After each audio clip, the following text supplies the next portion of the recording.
maal jedha sanatti fakkaate Oromoon ko ichatti ni naafani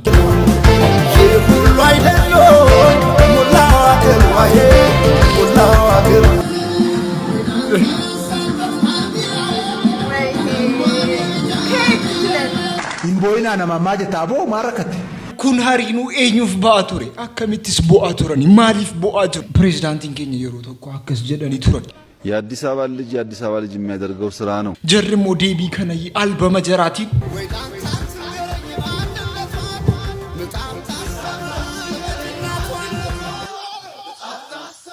አቲ ዋይ ብየቲ ነቲ ሙንደንዴሱ ሃቲ ኢልማ ኦፊ ጭኒንፉ አከሲን በርሲሱ እንደንደኝ ጀሬ ዴቢሴ በረቦፍቲ ነማ ሂዴ ሎቱስ ነማ ከጄላ አኩመን ጀራው አንተ ካክ ልንገር ቴዲ አፍሮን ከብልጽግና በላይ ህዝቡ ይወደዋል በቃ ከተ ከብልጽግና መሪ በላይ ዶክተር ሪሟክ ከናት ዴቢሰን ይዞ የሞኝ ዘፈን ሁሉ ጊዜ አበባይ ነው ይባላል አዲስ አበባ ጀርጀደኒ ሰዓት ይድግደም ያፎር ቦአ ዝረኑ ፊ ከነኙት ይገሩ አዲስ አበባ አደሸከር ዋሄ እንኳን ሸከር ሁሉ አይደል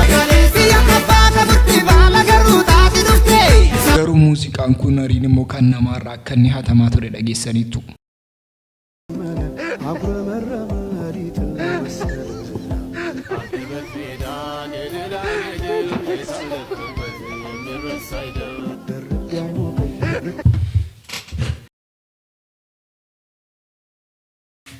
Duudhaan qotamne kuno lafti keenya Duudhaan qotamne kuno lafti keenya Orota Assalamu alaikum wa rahmatullahi wa barakatuh Akkam jirtu jarabati bira jarabati muslima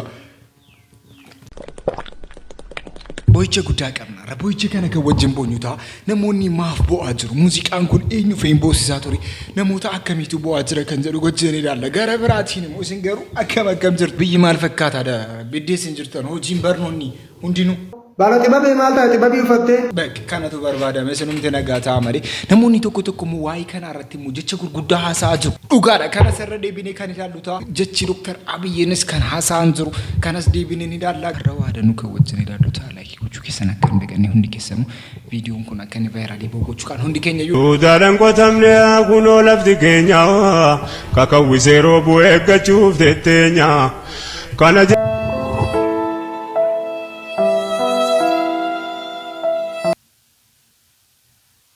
Kuni soba propaganda da malee wanta udanda'u mi dhugaa ta'uu danda'a rafti jara waa biqilchuu dhiisuus hin danda'a gatitee jira maaf akka qotamuu dhise Jumaana yoo himne fakkeenya ofitti naman buutu bade haalli keenya kasabanneen qabnu duwwaa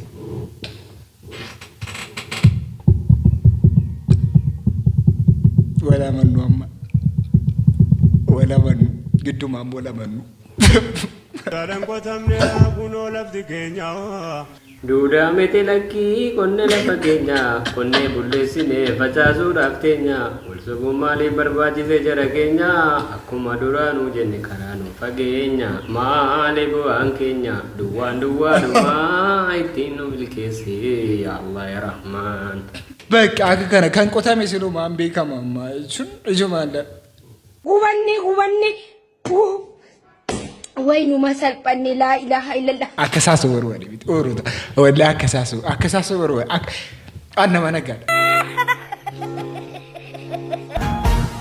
ሸንኮረና ቢቲ ነጋዴ ከራከሪኒ ኦሲመሌ ካቡ ቡሎነን ተራተሪኒ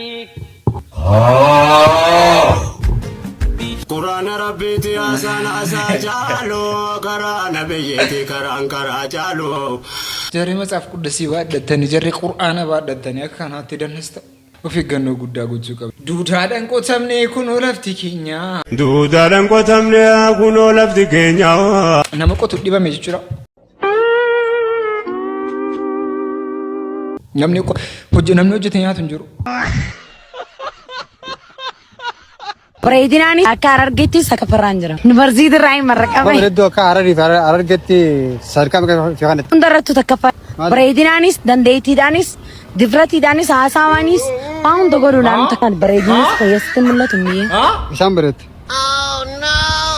ati baratte moo hin baranne nama baradhe malee hanga meeqa baratte abaan kutaa sagalii baradhe yuunivarsiitii irraa hin marraqame sitti qaadaa akka jabeenya keetiitiin digrii takka sitti qaaddi heerumte boodeerum hin heerumne ganaan barbaadu jira daawulootiin godhaa yuutuuba irraa beeksisaa taanaan dhiirota yeroo hasodaa rabbii qabu duudaadhaan qotamnee jedhaa jirti isinis kun hoolosti marrama irraa bu'aan jiru yeroo muudii kanas nutti dhuftani waan biraatiif malee nagaadhaaf miti gara biraatiin immoo sargii gisee guutanu akka mucaa kanaatti gochuudhaaf yaalaa mimi.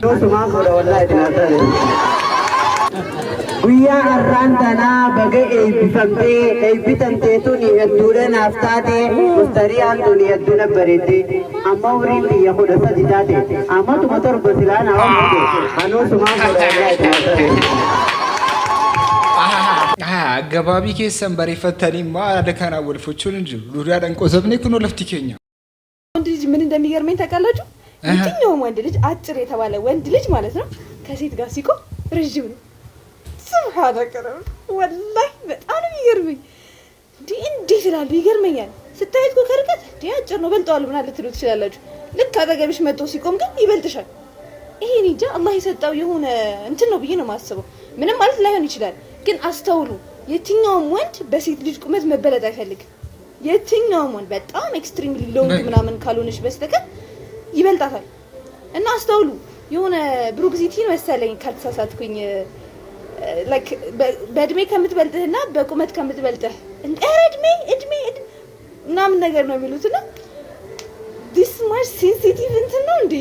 እስኪ ኮሜንት ሴክሽን ላይ ኤኒዌይስ ትበልጡናላችሁ። አላህ ራሱ ነው ያላቃችሁ። በቃ ማኑን አልተኩትኩ እኮ ከናታ ማኑን ጋር ይዳ በቃ አልተኩትኩ እኮ ከመከናትኑ ፈመና ኢሪማሊኑ ዱበረ ጫሩ ቀበጀዳማ ዮቲ ቆፈ በሪዲናል እሲ ነክሲን ጫልተ ወርባደ መመለ ጆሌ እንዱር ባገድ ታተኒ ሲኒፍ ጀቹለ ወረላ መሰዲቱታ namni jaartii afurin fuune oromoo ta'uu hin qabu alhamdulillah rabbil alamin kuno anin kun jaartii lama sinin qaba takka sinin qaba sadi alhamdulillah me anamo addunyaa tanarra dhiirti jabduun anamo isin ana jabadami ana isin dadame mo isin tuna dadame ayyo na jira dauri na dera dada wagga kuma takanaaf jiraadha hedduu isin jaaladha I love you namni jaartii afurin fuune oromoo ta'uu hin qabu wali galle hangam takana jaalatan takana kana dungoda hunti keessa jaalatan ada danke dungoda ayye hunti keessa I love you this is jaalatan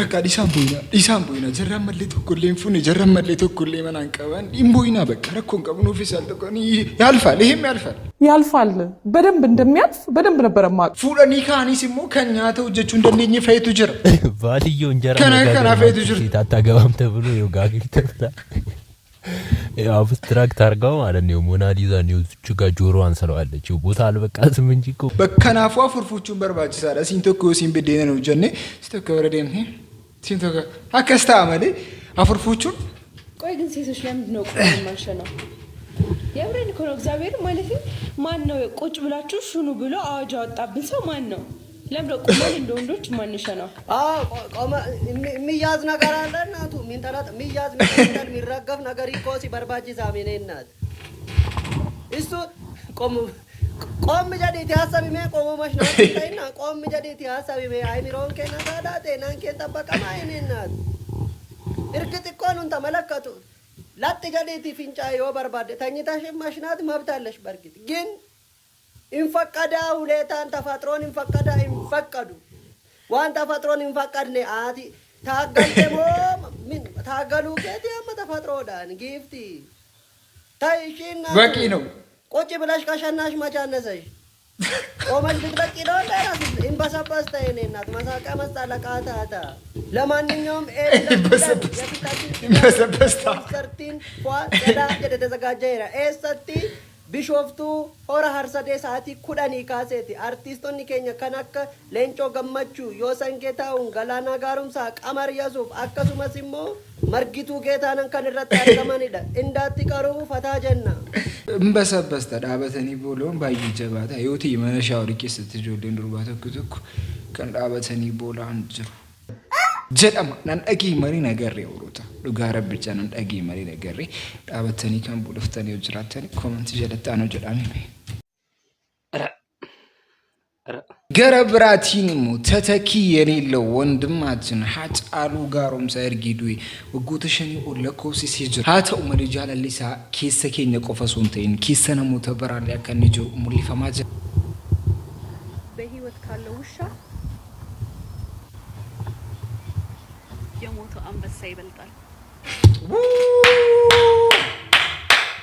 ማልጀድ ኤሜሚ ሀጪን በሪቱ ሳ ወለክ ደምቢ ቀለም ወለጋ አርፈ ወለጋ ራናት ብልብላኒ ዮደንዴ ሰዲያ ባይ ማሉ ነመስጄሱን ቤቱ ናንጀደን ሲዳቡን በርባን ዋጫሉ ባይዱ የገጥ ይሲቲ ከይኑ ቃሚስ ይጀስ ዳለት ማለት ዳዳተ ናምኒ ነት ዳዳቹ እንደን ነው ዳዳቹን ሞ ማል በርባጅ ዘቃምኒ ነጄሱ በርባዱ ዱፉዱማ አመጋናቲ አባና ነመጄሴስ ተሪ ቤከሙ ዲሱ ደንዳ አረባ ጄሱስን ቤክቱ yo ato fe gide kamale fe gide okani jarrete of jala tini rorro firrado wite male ጨራን ያጂፈሙ ዳቀቡ ነሞኒ ተኩ ኒቤኩ ቶራኒ ሃተው መሪ ጀግኑማን አዳ ኦኒሳ ከሰገቲ ንጁሩ ጀናን ዋን ከናፍ በከከኔ ቢሶዳቴና ተኮ ሙርሊስ ነቶሪ ሃተው መሪ ልቡሳ ዳብኔ ጀር ነሞኒ ሞ ኢሳዱ አዘደኒ ሞ ዋን ተኮ ሐሳን አረዱፈኒ ሞ ጋከዲፈ መጋፈቹ ጎዳጅ ኦኬ ሰኔ ተገጣጥሞ ነው እኔ የቀበጣጠርኩት እንጂ እግዚአብሔር መስክሬ ይሄ ከበላቸው ሰዎች የጦር ይሄ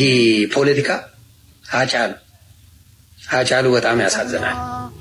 ብዙ የሚሰራ ሰው ነበር እና ያ አጫሉ ጀግናቸው yes how say ጀግና ነው ብቻ ሳይሆን የኢትዮጵያ ንጉስ ነው ከንጀዶ በረካ ሙቀባ ጉርባንኩን ወንቲኒ ነው ጀቴን እንጅሩ ሶዳቲነ ተኮቶም ሙሊሲም በየካና ኪሰታይ ጠቅላይ ሚኒስትሩ ተጉርጉዳ በረታይ ወንቲኒ ሃሳ ቱሬ ወንተርዱበት ዩ ሃሳ ወዳፍና መሰላቸው ሱቆፋ አተው መለ አመልቡሳ አብኒ ጅራ ሀጪን ተቋዱ መለ ሀጪ ባይቱ ይለፈራ ከጀር ጉደተን አገር ሲሱ ከንቀም ኑ ኢጌሮ ከ ሃተው መለ ጊዜ ከነከሰት ስሙ አመስ ጀር ወሊ ጃራኒ ሙዚቃ ባዙዳ ሙሚቸ ሚኒስቴር ከኛ የሮ ከነከሰት አረበ ጉዳዳና ረብሳቸው ኢሳ ማልጀዳኒ ዴቢሰን የሞኝ ዘፈን ሁሉ ጊዜ አበባይ ነው ይባላል።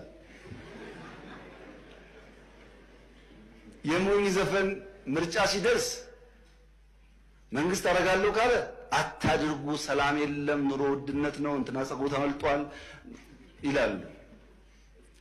መንግስት ኮሮና መጥቷልና ትንሽ ወራትና ቆይ ካለ የለም ምርጫ ማድረግ አለብን፣ ካለ ምርጫ ህገ መንግስት ይበላሻል፣ ዲሞክራሲ ይበላሻል ይላሉ። ለምን? ሽግግር መንግስት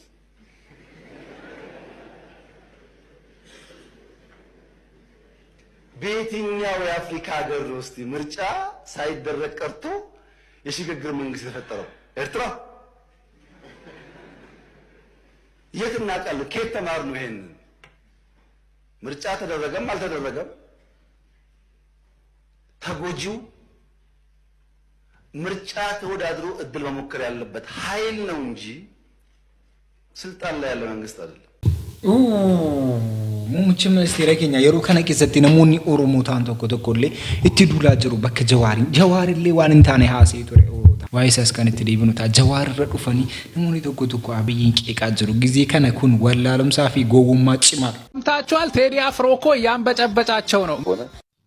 በጣም ሶሪ ለአንድ ኮልኮሌ አዝማሪ የሚበረግግ መንግስት የለንም። ተግባባን። ኦኖካን አባቲ ካሩዳ ይላል ኦሮሞ በተረቱ።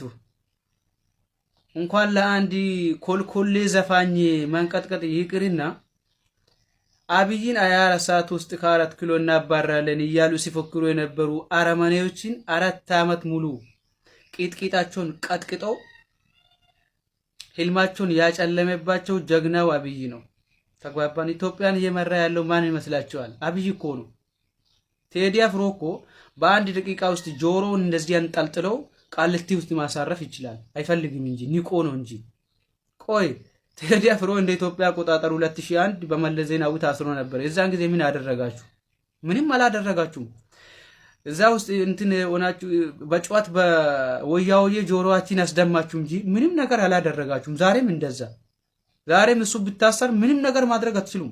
akkasi waa tokko gochuu akka jarri hin dandeenye beekna haa ta'u malee immoo namoota kanaaf maaf bakka kennina kan jedhan immoo haasa'an namoota baay'eetu jiru. Rakkinuma himachaa gadaantummaa dubbachaa namni akka nuun jedhe jechaa hin barbaachisu. Nuti nama waa jenne jedhamuu qabaata boora keenya maal taatan namni sodaachuu qabaata yeroo hunda waa'ee namaa ofirreact gochuun maaliif maaliif barbaachise?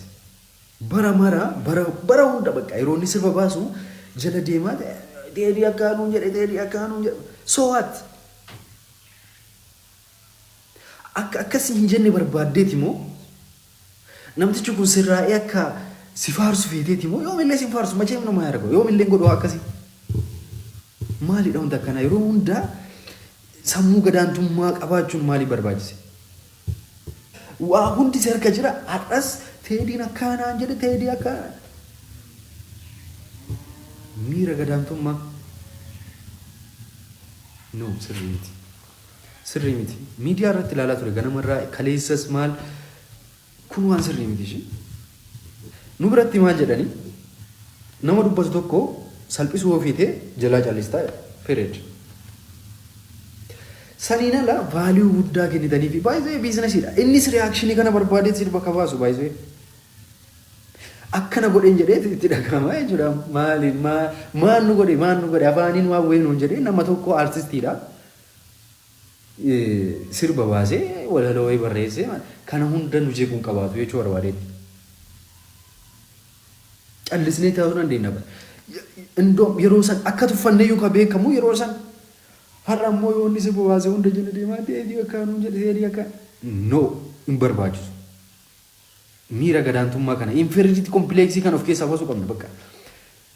Nuti amma yeroo kanatti waa hundayyuu akka jedhamutti nu bira jira jechuudha.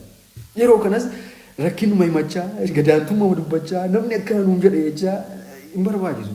Nuti namaa waa jenne jedhamuu qabaata boora keenya maal taatan namni sodaachuu qabaata yeroo hunda waa'ee namaa I don't know na jiraadha harka fuunee hundi. Akkasi anis kanatti nama yeroo kana keessatti jarra akka barbaadan yoo wacanii guyyaa 2-3 caala. Sanaan boodanii irraanfatama. So yoonuu moduu kaduutaa jiraanni guyyaa 20-30 kan wajjin iyyuu nu ta'a. So kanaaf hundi keenya yoo haxxallisu nu jarra viidiyoo irratti hojjetaa jirtan hundi keessan calluma jedhaati ilaala. Sanaan booda jarri iyyuu gizee afaan jara dadhabanii dhiisu. Haa ta'u malee Jawaaris immoo Jawaarraan garuu kana ni gufu. አሁን የቴዲን ዘፈን የሚወዱትም የማይወዱትም ያዳምጡታል። ይሄን ዘፈን አምጪ ገርቱልስ እኔ ራሱ ምን ብሎ ምናልባት ምን ብሎ ነው ሊክ አድርጎ ነው ምን ብሎ ነው ምን መልእክት ይዞ መጥቶ ነው እንደዚህ የሚያፍኑት የሚለው ይመጣል። መልእክቱ እስቲ መንግስት ይውደም የሚል ራሱ ይሆናል። ማት እኮ መንግስት የሚረግም ሙዚቃ ወጥቷል ባለፈው 1-2 አመት ስንቱን ሰምተሃል አንተ? አሁንም ራሱ ከአንድ አልበም ነው እንግዲህ ይዞ እየወጣ ያለው መቼም ከዛው መንግስት የሚረግም ምናልባት 1-2 ቢሆን ነው የማያዳምጠው ቋንቋው የማይችለው አስተርጎ ነው የሚያዳምጠው አሁን ራሳቸው ላይ የተኮሱት እያልከኝ ነው። አሁን ስማ ከአክሱም እስከ ሞያሌ እስከ ደወሌ ምንድነው መንግስትን እንዲያስበረገገው የሚለውን it has made it the most awaited album of the year. Ankana Jawaarraa hini Jawaariin bakka guddaatti ilaala. Jawaariinis waa isaa haasa'uun barbaadu isattis bu'uun barbaadu haa ta'u malee Dr. Abiy Ahmed immoo akkas jedhanii deebisanii jiru. ሚኒስትር ዶክተር አብይ አህመድ አንድ መልእክትን አስተላልፈዋል። ኢቢሲ ይዞት ከወጣው መረጃ ላይ እንደተመለከትኩት ከሆነ የጀመርነው የብልጽግና ጉዞ በማንኛውም አይነት ጩኸት እንዳይናወጥ በደም መሰረት ያቆምነው ስለሆነ በብዙ ጣውረድ በብዙ ስቃይ በብዙ ችግር ያለፈም ስለሆነ ትናንሽ እዚህ ከተከልናቸው ዊንድ ፋርሞችም የአንድን ያህል ንፋስ የማያንቀሳቀሱ አጀንዳዎችም የሚያውኩን ሰዎች አይደለንም ሲሉ ከኢቢሲ ጋር ባደረጉት ቆይታ ላይ መናገራቸውን ኢቢሲ ዘግቧል። ዶክተር አብይ አህመድ akkas jedhanii deebisanii jiru. Isin maalis natti fakkaata sagantaa arab kan fakka sagantaa biraatti immoo deebi'u ooruuta waa'ee kan isin jaalladhu garuu beektaa wallahi jedhi አንተ በረንዳ ራስ አንተ ሞላላ